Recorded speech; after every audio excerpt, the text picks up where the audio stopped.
Well, work-life balance is probably the most often question I get from any audience I talk to.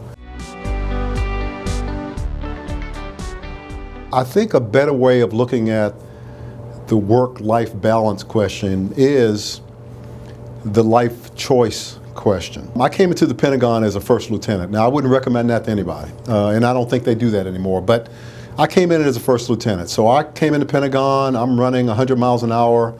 Back then, they didn't have the IT support they have now, so it was literally, it was a sweatshop. And we worked 14 hours a day, we worked on the weekends. It was a tough environment.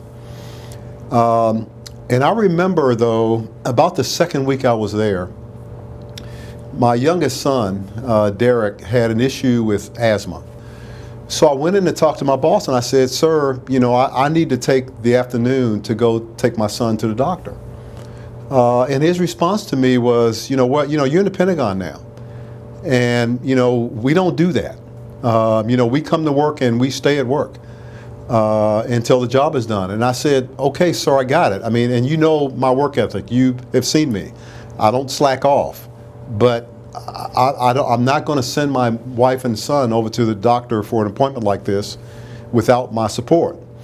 And his response to me was, well, my advice to you is not to do it, but you have to do what you have to do. I'm a first lieutenant, and I'm hearing this from a lieutenant colonel. And so I went to the appointment, and I didn't know what was going to happen, but I made a choice. And this is really, I think, true amongst millennials. Because when I talk to young airmen or young lieutenants and captains, and I always get the same question, what about life balance? What about work-life balance? My initial reaction to them is, you can't have it both ways. Because in a lot of cases, if you want to be the CEO, if that's your goal, to be the CEO of a major company in this country, if you define life balance as coming in every morning at 8:30, 9 o'clock and going home every day at 5 in the evening, 4:30, that's not going to happen.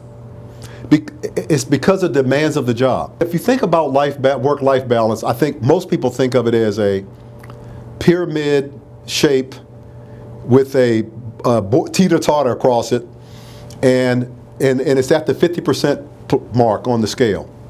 And so everything's balanced. I hate to be the one to tell you this, but life's not that simple. And so depending on where you are in your life, depending on where you are with your family, depending on where you are with your career, and what your goals are and what your family goals are, that pyramid can slide back and forth depending on where you are. But the key is you be the one to control that pyramid, and you make the choice, and then live with the choice.